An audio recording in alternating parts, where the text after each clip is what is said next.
खासकर बीजेपी वाले बाबा साहब अंबेडकर से इतनी नफरत क्यों करते हैं, मैं बताता हूं आपको। बाबा साहब अंबेडकर ने संविधान बनाया। मैं बता देता हूं आपको, आप भी सेटिस्फाई हो जाओगे।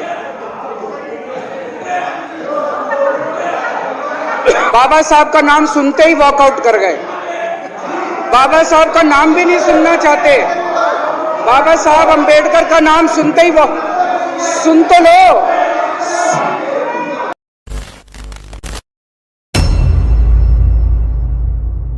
अध्यक्ष महोदय, मुझे बेहद खुशी है कि वैसे तो हम सब लोग सभी शहीदों को नमन करते हैं, सभी स्वतंत्रता सेनानियों का आदर करते हैं, लेकिन उन सभी स्वतंत्रता सेनानियों में एक तरह से दो चमकते सितारे हैं, बाबा साहब अंबेडकर और भगत सिंह।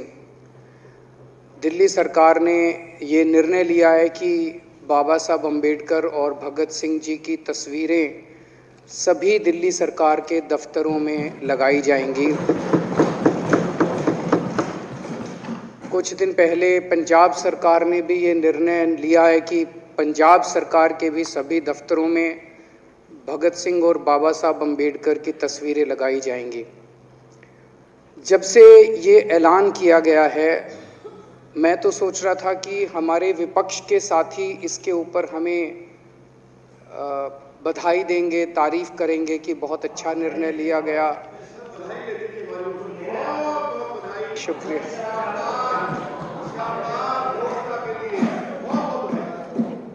लेकिन जब से ये ऐलान किया है कि इतना, यहाँ तो कहने के लिए कह दिया, बाहर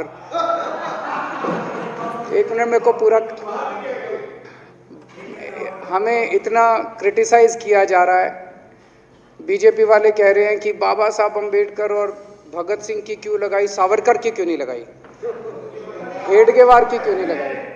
तो मैं कह रहा हूं भाई, सावरकर की और हेडगेवार की तुम लगा लो। अब देखो, जो बोल रहे थे उसमें तो किसी ने टिप्पणी नहीं की।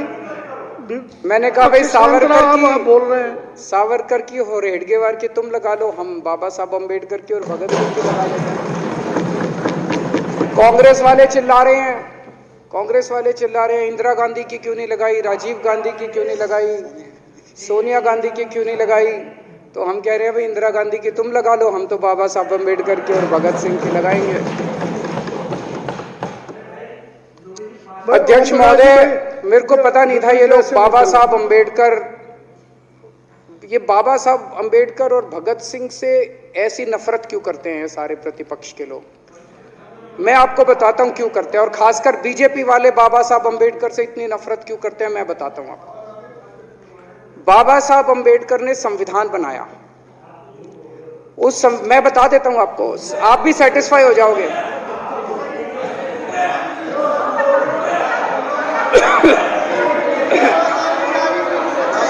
सुन के चले जाना। बाबा साहब का नाम सुनते ही वॉकआउट कर गए। बाबा साहब का नाम भी नहीं सुनना चाहते। बाबा साहब अंबेडकर का नाम सुनते ही सुन तो लो।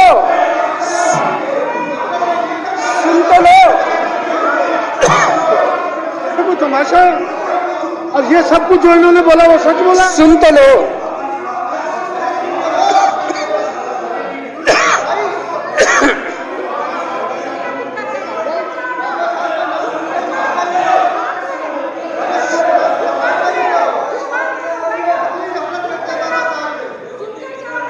बाबा साहब अंबेडकर ने, सदस्यों से प्रार्थना कर रहा हूं, अध्यक्ष महोदय, बाबा साहब अंबेडकर ने, मुख्यमंत्री जी बोल रहे हैं, डिस्टर्ब ना करें प्लीज। नहीं, ये कोई तरीका। सत्य कौन बोल रहा था? सत्य क्या बिजुली जी ने बोला? सब आप बैठ जाइए। अब बाबा साहब अंबेडकर ने देश का संविधान बनाया। संविधान में लिखा उन्होंने कि भारत के अंदर जनतंत्र होगा। इस जनतंत्र के अंदर चुनाव होंगे। चुनाव में जनता वोट डालेगी। वोट डाल के जनता अपनी सरकार चुनेगी। वो सरकार लोगों के सपनों को पूरा करने के लिए काम करेगी। बीजेपी को ये पसंद नहीं है। बीजेपी नहीं चाहती चुनाव हो। बीजेपी चाहती है कि चुनाव खत्म हो जाए।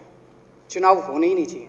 चुनाव गंदी बात है इनके हिसाब से, चुनाव गलत बात है इनके हिसाब से। एमसीडी के अंदर 15 साल इन्होंने जम के लूटा, लूटने के सारे दुनिया के रिकॉर्ड तोड़ दिए। गिनीज बुक वालों की मीटिंग चल रही है कि भारतीय जनता पार्टी का नाम आने वाला है गिनीज बुक के अंदर एमसीडी का और बीजेपी वालों का। शानदार इन्होंने परफॉर्मेंस किया है। 15 साल के अंदर इन्होंने लूटने में कोई कसर नहीं छोड़ी। लूटने के बाद जब जनता में त्राही त्राही मच गई, लोग दुखी हो गए 15 साल के इनके शासन के बाद, और जनता ने मन बना लिया कि इस बार इनको मजा चखाएंगे और गुस्सा जाहिर करेंगे। चुनाव आयोग ने ऐलान कर दिया कि हम आज शाम को 5 बजे 9 तारीख को 9 मार्च को शाम को 5 बजे आज चुनाव की डेट्स की घोषणा की जाएगी। 4 तारीख को प्रधानमंत्री के दफ्तर से फोन जाता है, चिट्ठी जाती है चुनाव कमिश्नर को, चुनाव रद्द कर दो।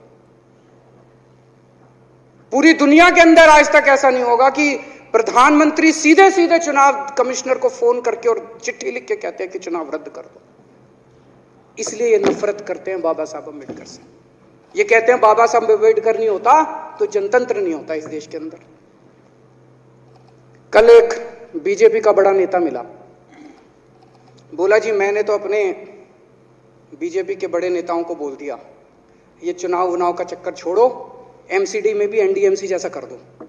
मैंने कहा इसका क्या मतलब? वो बोले जैसे एनडीएमसी में चुनाव ही नहीं होते, एनडीएमसी में केंद्र सरकार नॉमिनेट कर देती है, बोले जी एमसीडी में भी यही हो जाना चाहिए। अध्यक्ष महोदय, इनका बस चले ना इस देश के अंदर सारे राज्यों में और देश में चुनाव कराना बंद कर दें ये लोग। इसलिए ये नफरत करते हैं, इसलिए बाबा साहब अंबेडकर से नफरत करते हैं ये लोग। बाबा साहब अंबेडकर चुनाव की प्रक्रिया रख के गए थे, इनका बस चले तो ये चुनाव कराना बंद कर दे। कह रहे हैं हम तीनों एमसीडी को यूनिफाई करना चाहते हैं। अरे 7 साल थे तुम्हारे पास, सो रहे थे क्या 7 साल से? कहां थे तुम लोग 7 साल से? क्यों नहीं तुम लोगों ने क्यों नहीं तुम लोग यूनिफाई करने के लिए पैसे चाहिए? क्यों नहीं तुम लोगों ने यूनिफाई किया 7 साल से? चुनाव के 1 घंटे पहले तुम लोग चिट्ठी लिख रहे हो, अब सो के जागे हो कि अब यूनिफाई करोगे। तो यूनिफाई नहीं करना, चुनाव टालने हैं क्योंकि हार रहे हैं। मेरी हाथ जोड़ के विनती है, हार जीत लगी रहती है, कभी ये पार्टी हारती है, कभी वो पार्टी हारती है, कभी आज बीजेपी हारती है, कभी आम आदमी पार्टी भी हारती है, कभी कांग्रेस हारती है। देश बड़ा है, देश की सोचो। आज आम आदमी पार्टी है, कल आम आदमी पार्टी हो सकता है ना हो। आज बीजेपी है, कल बीजेपी हो ना हो। आज केजरीवाल है, कल केजरीवाल नहीं होगा। आज मोदी जी हैं, कल मोदी जी नहीं होंगे। कोई बड़ा नहीं है, देश बड़ा है, मुल्क बड़ा है, कौम बड़ी है, समाज बड़ा है। देश को नहीं झुकने देना, देश को नहीं टूटने देना, देश को नहीं किसी भी हालत में देश पे आंच नहीं आनी चाहिए। ये लोग देश के साथ खिलवाड़ कर रहे हैं, ये लोग संविधान के साथ खिलवाड़ कर रहे हैं। कह रहे हम यूनिफाई करना चाहते हैं। इन्होंने एक चिट्ठी लिख दी चुनाव आयोग को कि हम तीनों एमसीडी को यूनिफाई कर रहे हैं, इसलिए चुनाव टाल दो। चुनाव आयोग ने चुनाव टाल दिया। कल को दिसंबर में गुजरात के चुनाव हो रहे हैं। अब जनता कह रही है ये गुजरात हारेंगे। अब अगर ये गुजरात हारेंगे तो ये 10 दिन पहले चिट्ठी लिख देंगे चुनाव आयोग को कि भाई हम गुजरात को और महाराष्ट्र को एक कर रहे हैं, इसलिए गुजरात के चुनाव टाल दो। गुजरात के चुनाव टल जाएंगे। अगली बार ये लोकसभा हारेंगे, चिट्ठी लिख देंगे जी ये पार्लियामेंट्री फॉर्म ऑफ सिस्टम बड़ा खराब है, हम प्रेसिडेंशियल फॉर्म ऑफ सिस्टम ला रहे हैं, संविधान बदल रहे हैं, चुनाव टाल दो। चुनाव टल जाएंगे। ये क्या मजाक बना रखा है इन्होंने, नौटंकी कर रखी है इन्होंने। भारत जनतंत्र है, देश ये बर्दाश्त नहीं करने वाला जो इन्होंने नौटंकी कर रखी है। कहते हैं हम दुनिया की सबसे बड़ी पार्टी हैं, हम तो जी दुनिया की सबसे छोटी पार्टी हैं। फिर भी डर गए तुम लोग।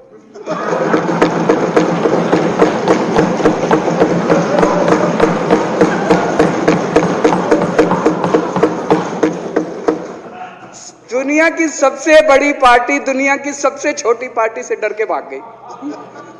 क्या कायर हो यार। हिम्मत है तो चुनाव लड़के दिखाओ बीजेपी वालों, मान जाएंगे तुम। हिम्मत है तो चुनाव लड़के दिखाओ। कहते हो 56 इंच का सीना है, नहीं तो मान लो 56 इंच का सीना नहीं है, झूठ। नहीं तो मान लो कुर्ते के नीचे 56 इंच का सीना नहीं है, झूठ है ये।